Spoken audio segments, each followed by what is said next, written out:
നിങ്ങളുടെ favourite shows ഇനി ഒരിക്കലും മിസ്സാവില്ല. ഇപ്പോൾ C5-ലൂടെ കാണും നിങ്ങളുടെ ഫേവറേറ്റ് ഷോസ് തികച്ചും സൗജന്യമായി. നീ എന്തിനാ വിളിച്ചത്? എന്റെ അനുവാദം ഇല്ലാതെയാ നീ ഈ ജോലിയിൽ പ്രവേശിച്ചിരിക്കുന്നത്. എന്റെ അനുവാദം ഇല്ലാതെ കയറുന്നവർ ആ ഓഫീസിൽ അധികകാലം ജോലിയില്ല. അത് നിനക്കറിയാലോ. ഞാൻ ഇവിടെ ജോലിക്ക് കയറിയതേ എനിക്ക് വേണ്ടി മാത്രമല്ല. ഇനി അവനെ പൊളിച്ചെടുക്കേണ്ടത് അവിടെ നിന്നാ. അതിനെന്ത് ചെയ്യാൻ പറ്റുന്ന നീ ഒന്ന് ആലോചിച്ച് നോക്ക്. നിന്റെ ആവനാഴിയിൽ ഇനിയും ഒരുപാട് ആയുധങ്ങളുണ്ടല്ലോ. പുതിയൊരായുധം ഇനിയും തേച്ചും എനിക്ക് എടുക്കാവുന്നതേ ഉള്ളൂ. അതിലൂടെ നെല്ലിശ്ശേരി ഗ്രൂപ്പ് ഓഫ് കമ്പനീസിന്റെ തകർച്ച നിനക്ക് ഉറപ്പാക്കാൻ സാധിക്കും. നീ ഒന്നുകൂടെ മനസ്സിരുത്തി ഒന്ന് ആലോചിച്ച് നോക്ക്. അതിന് പറ്റിയൊരു ആയുധം ഇപ്പോഴും നീ ഒളിപ്പിച്ചു വെച്ചിട്ടുണ്ടല്ലോ. അതിനെ അങ്ങ് പുറത്തിറക്കി വിട്.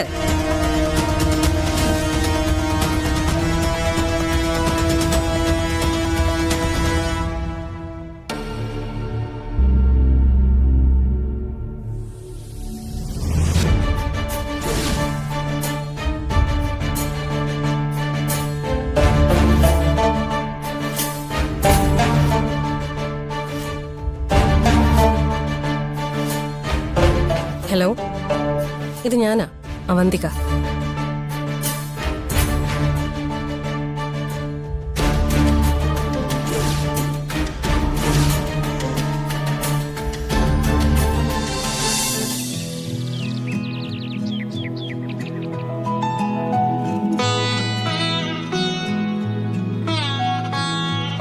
Welcome sir.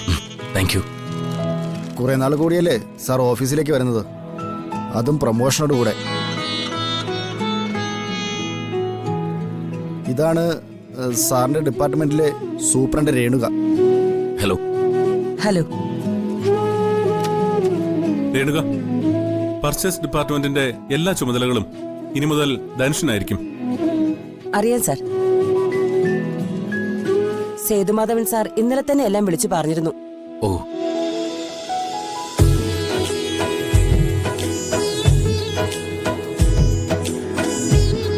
എന്താ ആലോചിക്കുന്നേ? ഈ ചെയറിലോട്ടിരിക്കേ. നന്ദേട്ടനും സന്ദീപോ? അവര് രണ്ടുപേരും ഒരു മീറ്റിംഗിന് പോയതാ. വൈകുന്നേരം വരും. അവരില്ലാത്തത് ധനുഷ് കാര്യമാക്കണ്ട. നിങ്ങൾക്ക് എന്നിലുള്ള ഈ വിശ്വാസത്തിന് ഒരു കോട്ടവും തട്ടാതെ ഞാൻ കാത്തു സൂക്ഷിക്കും.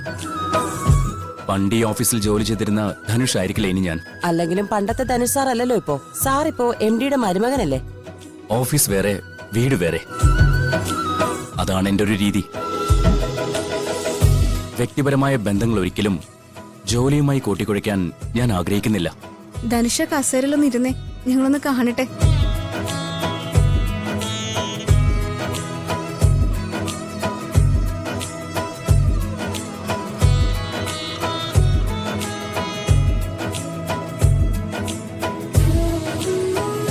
ഇന്നു മുതൽ രേണുകയായിരിക്കും ധനുഷിന്റെ അസിസ്റ്റന്റ്. പർച്ചേസിംഗ് ഡിപ്പാർട്ട്മെന്റിലെ എല്ലാ കാര്യങ്ങളും ഇനി ധനുഷുമായിട്ട് ആലോചിച്ചിട്ടേ ചെയ്യാവൂ. എല്ലാം വിശദമായിട്ട് പറഞ്ഞു കൊടുക്കണം. ശരി സാർ. ധനുഷ് ഇരിക്കെ, ഞങ്ങൾ ഇപ്പൊ വരാം. സുചേട്ടാ വാ.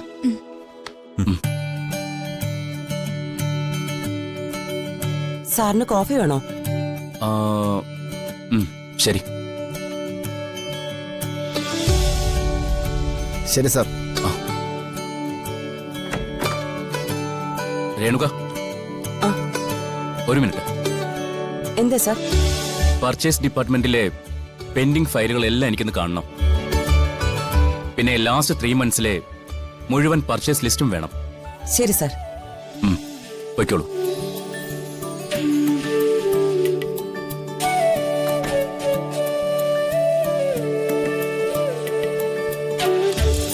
ഈ ഓഫീസിലേക്ക് ഇങ്ങനെ തിരിച്ചു വരാൻ പറ്റുമെന്ന് ഞാൻ വിചാരിച്ചതല്ല. ഒരു വെറും സ്റ്റാഫായി ജോലി ചെയ്തിരുന്ന ഈ ഓഫീസിൽ എല്ലാവരും ബഹുമാനിക്കുന്ന ഒരു പോസ്റ്റിലേക്കുള്ള എന്റെ തിരിച്ചുവരവ് ഇവിടെ ആരും പ്രതീക്ഷിച്ചു കാണില്ല. ഈ മാറ്റം ഒരുപാട് കാര്യങ്ങളുടെ തുടക്കമാണ്.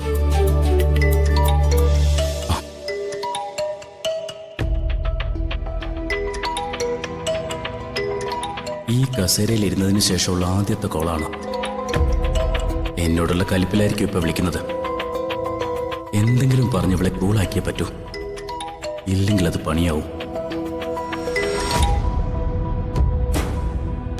ഹലോ, നീ എവിടെ പർച്ചേസിംഗ് ഹെഡിന്റെ കസേര കയറി ഞെളിഞ്ഞിരിക്കുമായിരിക്കും അല്ലേ? സ്ഥാനാരോഹണം കാണാൻ അർച്ചനയും നിന്റെ ഭാര്യയും വന്നിട്ടുണ്ടല്ലോ. സ്ഥാനാരോഹണം എപ്പോഴേ കഴിഞ്ഞു. നീ എന്തിനാ വിളിച്ചത്? എന്റെ അനുവാദം ഇല്ലാതെയാ നീ ഈ ജോലിയിൽ പ്രവേശിച്ചിരിക്കുന്നത്. എന്റെ അനുവാദം ഇല്ലാതെ കയറുന്നവർ ആ ഓഫീസിൽ അധികകാലം ജോലി ചെയ്യില്ല.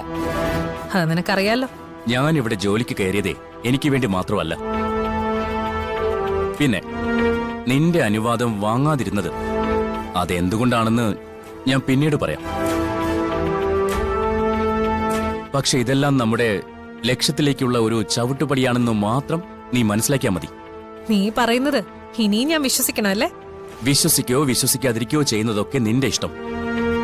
പക്ഷേ ഇവിടെ ഞാൻ ഈ പോസ്റ്റിലിരിക്കുന്നത് കൊണ്ട് നിനക്കൊരു ദോഷവും സംഭവിക്കില്ല. അത് ഞാൻ ഉറപ്പുതരാം. നെല്ലിശ്ശേരിയിലെ സേതുമാധവന്റെ മരുമകനായ നീ ഇപ്പോ നന്മയുടെ പ്രതിരൂപം അല്ലേ? പക്ഷെ ഒരു കാര്യം നീ ഓർക്കണം, ആ കസേരയിലിരുന്ന് നീ അനുസരിക്കേണ്ടത് എന്നെ മാത്രമാ. നടന്നത് തന്നെ. നീ എന്താ ഒന്നും പറയാത്തത്? മനസ്സിൽ നീ എന്നെ പുച്ഛിക്കായിരിക്കും ഇപ്പോ. ഞാൻ പറഞ്ഞല്ലോ, ഞാൻ ഈ സീറ്റിലിരിക്കുന്നത് കൊണ്ട് നിനക്കൊരു ദോഷം ഉണ്ടാവില്ല, മറിച്ച് ഗുണം മാത്രമേ ഉണ്ടാവൂ. ഞാൻ നിന്നെ അങ്ങോട്ട് വിളിക്കാം.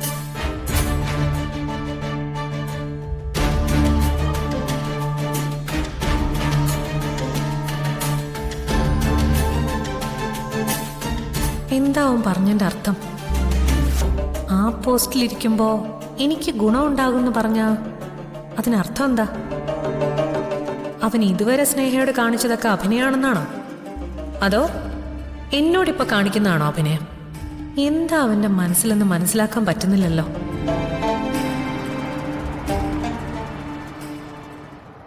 Doctor, hi, come on guys. ഞാൻ നിങ്ങളെ വെയിറ്റ് ചെയ്തിരിക്കുവായിരുന്നു. സിറ്റ്. നമ്മുടെ ടെസ്റ്റിന്റെ റിസൾട്ട് എല്ലാം കിട്ടി. ഞാൻ എല്ലാം ഡീറ്റെയിൽ ആയിട്ട് സ്റ്റഡി ചെയ്തു. ടെൻഷന്റെ ഒരു ആവശ്യമില്ല. നമ്മുടെ ജേർണി കറക്റ്റ് ട്രാക്കിലൂടെയാ. ഡോക്ടറുടെ വാക്കുകൾ കേൾക്കുമ്പോൾ തന്നെ വല്ലാത്തൊരു കോൺഫിഡൻസാ. മെഡിസിൻസ് ഒക്കെ കൃത്യമായിട്ട് കഴിക്കുന്നുണ്ടല്ലോ അല്ലേ? ഉണ്ട് ഡോക്ടർ. ബേബി എന്ത് പറയുന്നു? അവള് ഹാപ്പിയാ. Very good. നമ്മുടെ ട്രീറ്റ്മെന്റിന്റെ ഫസ്റ്റ് സ്റ്റേജ് നമ്മൾ ആരംഭിച്ചു കഴിഞ്ഞു. മെഡിസിൻസ് കഴിക്കുക എന്നതുകൊണ്ട് മാത്രം ആയില്ല, നമ്മുടെ ജീവിത രീതികളിൽ കൂടി ചില മാറ്റങ്ങൾ വരുത്തണം. എല്ലാം ഡോക്ടർ പറയുന്ന പോലെ ചെയ്യാം. ഇന്നത്തെ കാലത്ത് നമ്മുടെ ജീവിത രീതിയും ഭക്ഷണ രീതിയും ഒക്കെയാണ് പല രോഗങ്ങളുടെയും അടിസ്ഥാന കാരണം. നമ്മുടെ ട്രീറ്റ്മെന്റ് ശരിക്കും 3 സ്റ്റേജസ് ആയിട്ട് ഡിവൈഡ് ചെയ്തിട്ടുണ്ട്. അതിന്റെ ഫസ്റ്റ് സ്റ്റേജ് നമ്മൾ ആരംഭിച്ചു. ഡൗൺലോഡ് ചെയ്യൂ C5 ആപ്പ്. കാണൂ എല്ലാ എപ്പിസോഡുകളും സൗജന്യമായി.